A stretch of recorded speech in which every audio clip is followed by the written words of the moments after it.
এতটাই নেক্কারজনক, আমি বলবো এতটাই মানে অপছন্দনীয় একটা বিষয় যে তরুণ যুবকেরা তারা মাঠে নেমেছে পরীক্ষা দেবে না, মাঠে নেমেছে তারা শিক্ষামন্ত্রীর পদত্যাগ নিয়ে। বিষয় কি, তাদেরকে পরীক্ষাতে দেখতে দেওয়া হচ্ছে না, নকল করতে দেওয়া হচ্ছে না, তাদের যে পরীক্ষা তারা নিজের মন মতো দিবে সেভাবে দিতে পারছে না। অথচ বিগত ফ্যাসিস্ট সরকারের আমলে দীর্ঘ 16-17 বছর লম্বা সময়ে এই পড়াশোনাটাকে একেবারে ধ্বংস করে দেওয়া হয়েছে। ছাত্রদেরকে একেবারে মূর্খ জাহেলে পরিণত করে দেওয়া হয়েছে, গোলামে পরিণত করে দেওয়া হয়েছে। ফেরাউনের একটি টার্গেট ছিল, জাতিকে যদি মূর্খ বানাতে পারি, জাতিকে যদি লেখাপড়া থেকে দূরে রাখতে পারি, তাহলে এই জাতিকে দিয়ে আমার আনুগত্য করানো সম্ভব, এই জাতিকে আমি যা বলবো তারা তাই করবে।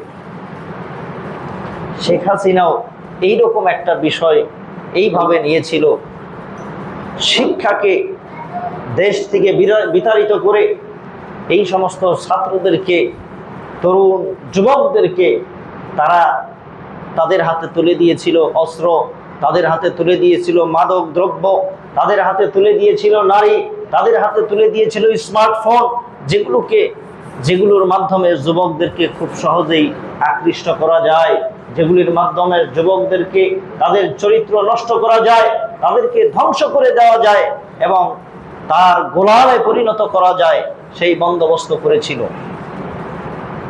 সেই শিক্ষা ব্যবস্থায় কোনো নীতি নৈতিকতা ছিল না, যার ফলে MA পাস করে, মাস্টার্স কমপ্লিট করে, অনার্স পাস করে, ডিগ্রি পাস করেও বেকার থাকতে হচ্ছিল, চাকরি পায় না। পাবে কিভাবে?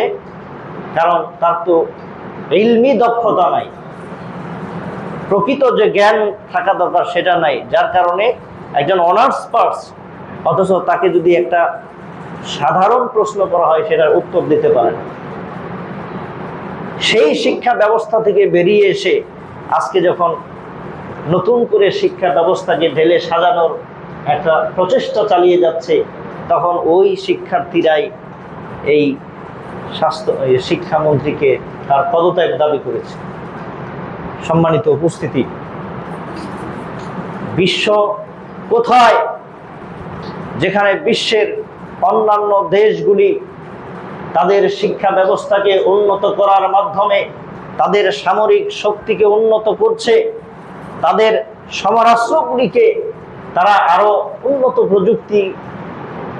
প্রযুক্তির দিকে নিয়ে যাচ্ছে, ওখানে বাংলাদেশের বুয়েটের ইউনিভার্সিটি, ঢাকা ইউনিভার্সিটি, এরকম বড় বড় ইউনিভার্সিটি, এরা আবিষ্কার করে কি? অটোরিকশা। এরা আবিষ্কার করে সামান্য কিছু বিষয়। সম্মানিত উপস্থিতি, তাহলে শিক্ষাকে কোথায় নিয়ে যাওয়া হয়েছে? সম্মানিত উপস্থিতি, তাই বলবো যে প্রকৃত শিক্ষা যদি এই দেশে ফিরে আসে, তাহলে সন্ত্রাস বিদায় হয়ে যাবে, চাঁদাবাজ বিদায় হয়ে যাবে, খুন রাহাজানি বিদায় হয়ে যাবে। কেননা প্রকৃত শিক্ষা একজন মানুষকে একজন আদর্শ মানুষ হিসাবে গড়ে তোলে। এই জন্য আরেকটি যে শিক্ষার প্রয়োজন তা হলো দ্বীনি শিক্ষা, ইলমি শিক্ষা, কোরআন হাদিসের জ্ঞান। কোনো গার্জিয়ান যদি তার সন্তানকে দ্বীনি শিক্ষা দেয়, কোরআন হাদিসের জ্ঞান শিক্ষা দেয়, তাহলে ওই সন্তান কখনোই বিপদগামী হবে না। ওই সন্তানের ভিতরে সদা সর্বদা আল্লাহর ভয় কাজ করবে, সে কখনোই নিজেকে তাগুতের কাছে মাথা নত করবে না। সম্মানিত উপস্থিতি, কাজেই ছাত্র ভাইদেরকেও বলবো, লেখাপড়ায় মনোযোগী হতে হবে, প্রকৃত লেখাপড়ার মধ্যে ফিরে আসতে হবে। নাচ গান আর নেশা নারীবাজি সকল হারাম কাজ থেকে নিজেদেরকে বিরত থাকতে হবে এবং একমাত্র রাসূল সাল্লাল্লাহু আলাইহি ওয়াসাল্লামের ইতাআত অনুসরণ করতে হবে।